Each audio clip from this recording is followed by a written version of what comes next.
Welcome back dito sa channel natin. Nandito tayo ngayon sa may Uptown Bonifacio. Marami mga viewers na nagtatanong, may mga bagong projects ba dito sa BGC? Tara samahan niyo ako, alamin natin kung ano pa mga bagong projects na tinatayo dito.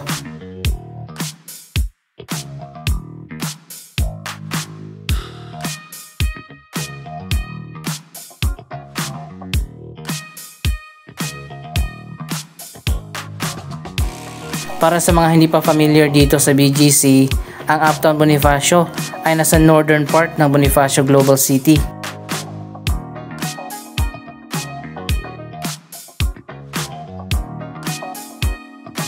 Dito sa pinakadulo, meron pang dalawa na vacant na property.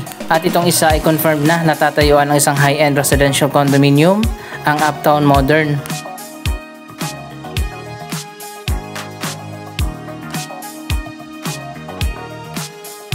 Katatapos lang ng Uptown Arts Condominium at itatayo na nga ang Uptown Modern.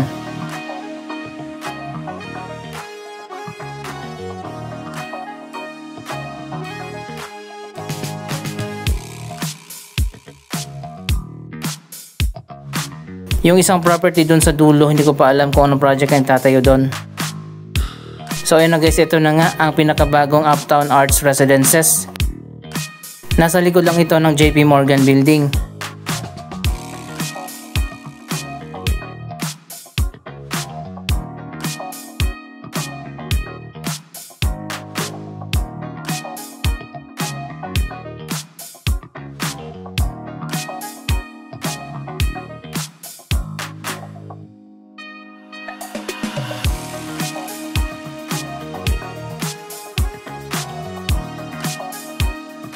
Iba talaga kapag modern at master planned ang development. Katulad ng BGC, tingnan nyo naman yung mga sidewalk, sobrang luwag.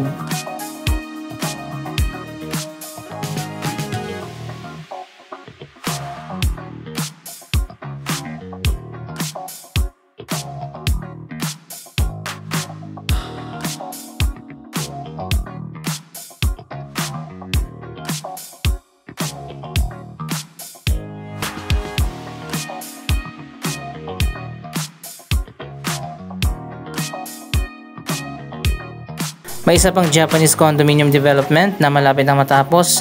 Yan ang Seasons Residences.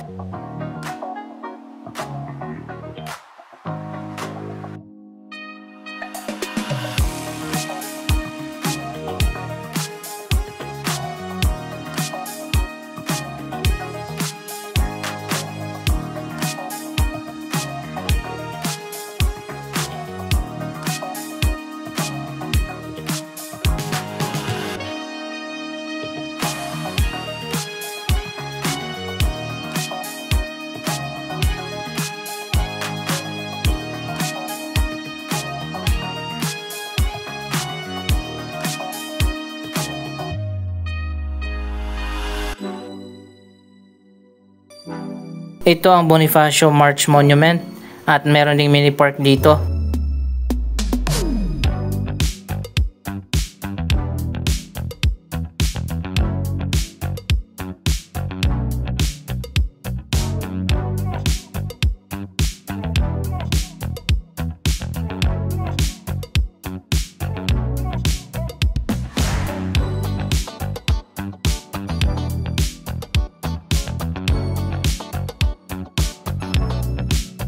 Matatapos na pala ang ika-4 at final tower ng Seasons Residences. Yan ay nasa taas ng Mitsukushi Mall.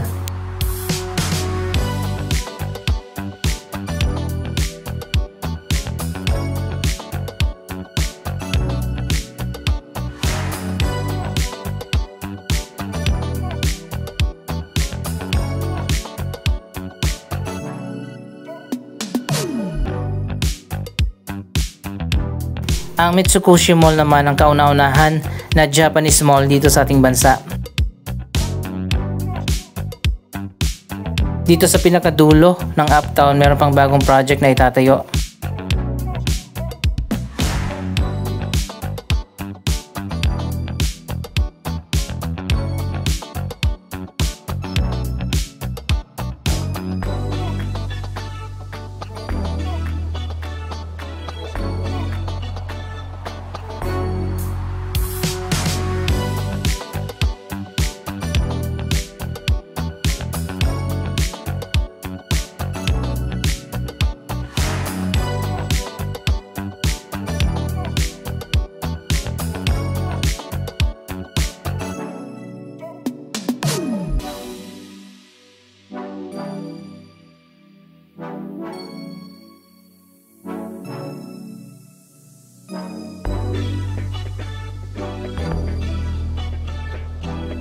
Magbubukas din pala ang ABC Mart, isang popular Japanese store dito sa loob ng Mitsukushi Mall.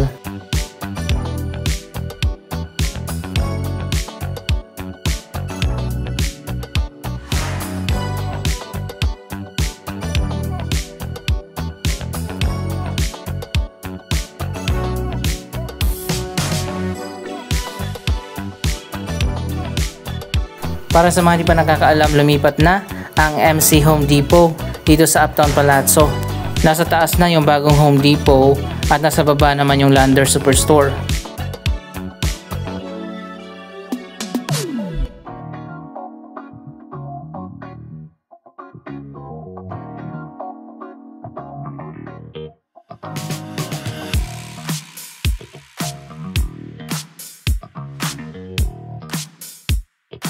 Nabalitaan din natin na bukas na pala ang pinakabagong elevated walkway na nagko-connect mula sa Mitsukushi Mall patawid dito sa kabila sa Grand Hyatt Hotel Manila.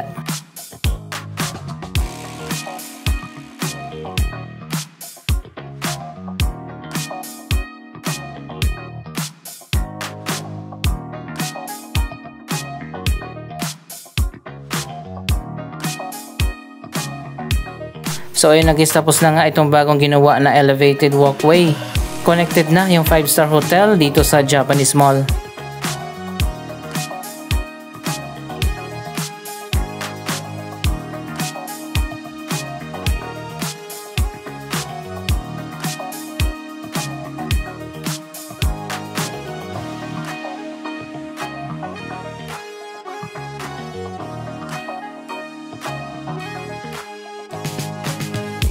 Actually, connected yung mga building dito at mga condominium ng Federal Land.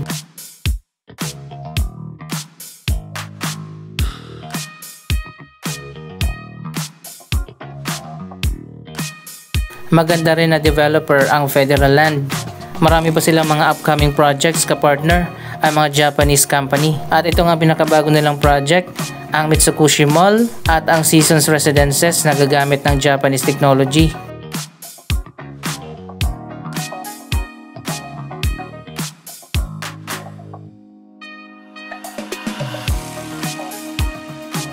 Kung hindi pa kayo nakapasok dito sa Mitsukushi Mall, ganito ang itsura sa loob.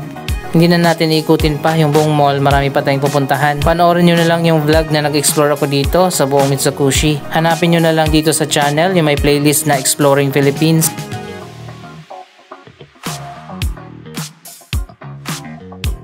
Puntahan lang natin yung bagong elevated na walkway.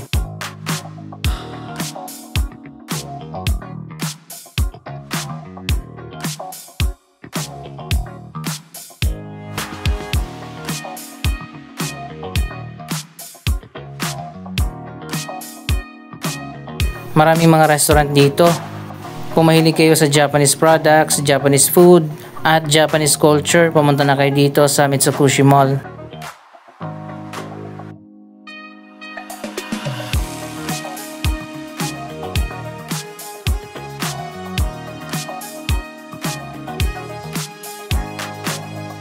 Ayan na guys, ito na siya. Tapos na nga ang bagong elevated walkway. Papunta na dyan sa Grand Hyatt Hotel.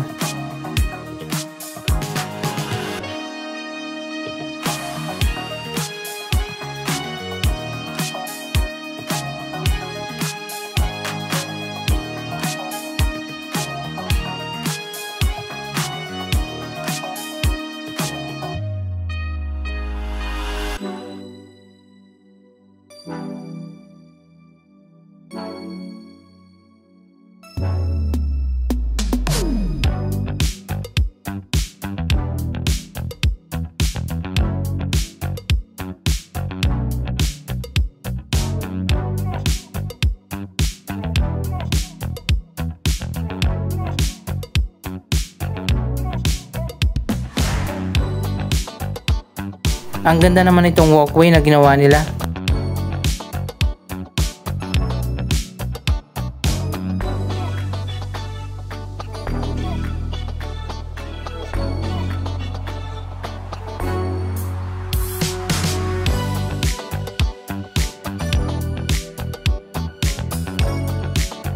Nasa lower ground floor yung supermarket at food court.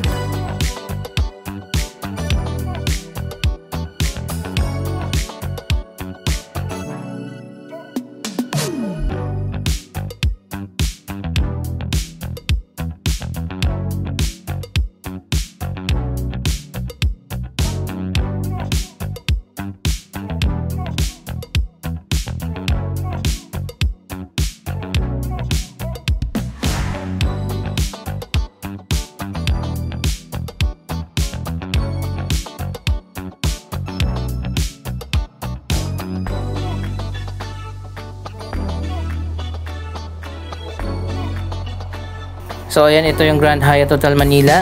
Sila yung major tenant dito sa Metrobank Tower, ang kasalukuyan na tallest building in the Philippines.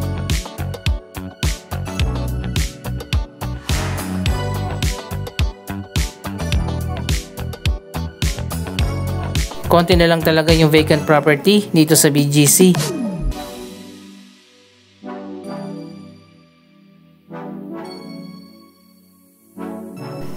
Ito ang dating location ng MC Home Depot na dinemolish na nga at lumipat na sila doon sa Uptown Palazzo. May bagong project pala na itatayo dito, sobrang lawak pala nito.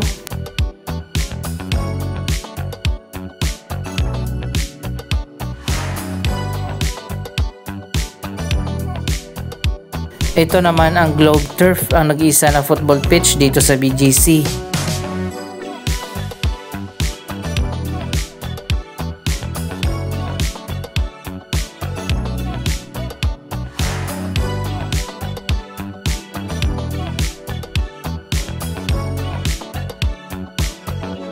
Diretso tayo dito sa kabilang street, isang bagong project naman ang tinatayo. Ito ang Bench HQ.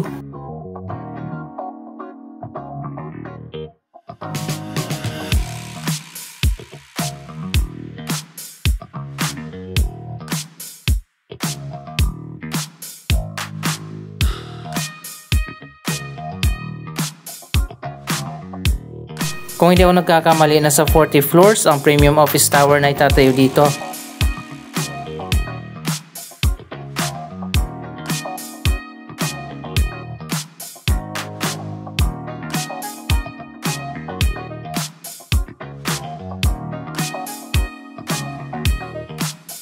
Ayan, kilala naman natin yung company na yan. Ito na ang magiging bagong headquarters ng Bench.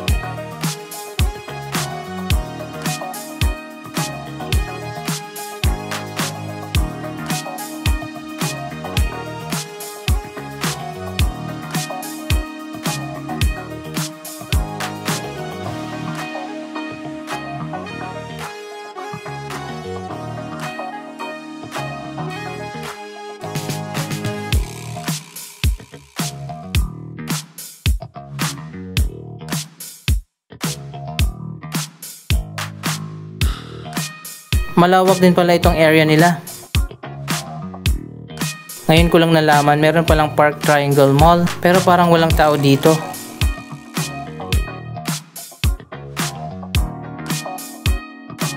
Simula na nga ang construction ng Bench headquarters.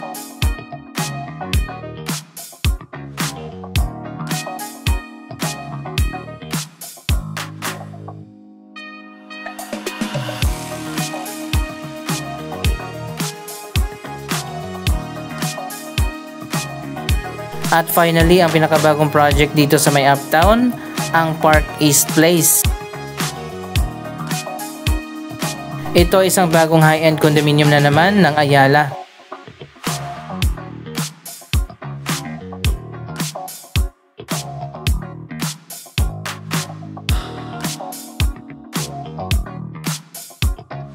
So ayun muna ang mga latest na update sa mga bagong projects dito sa Uptown Bonifacio.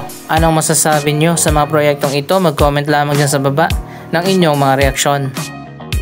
Maraming salamat sa inyong panonood. Huwag kalimutan na i-like, i-share ang video ito at mag-subscribe. Thank you for watching!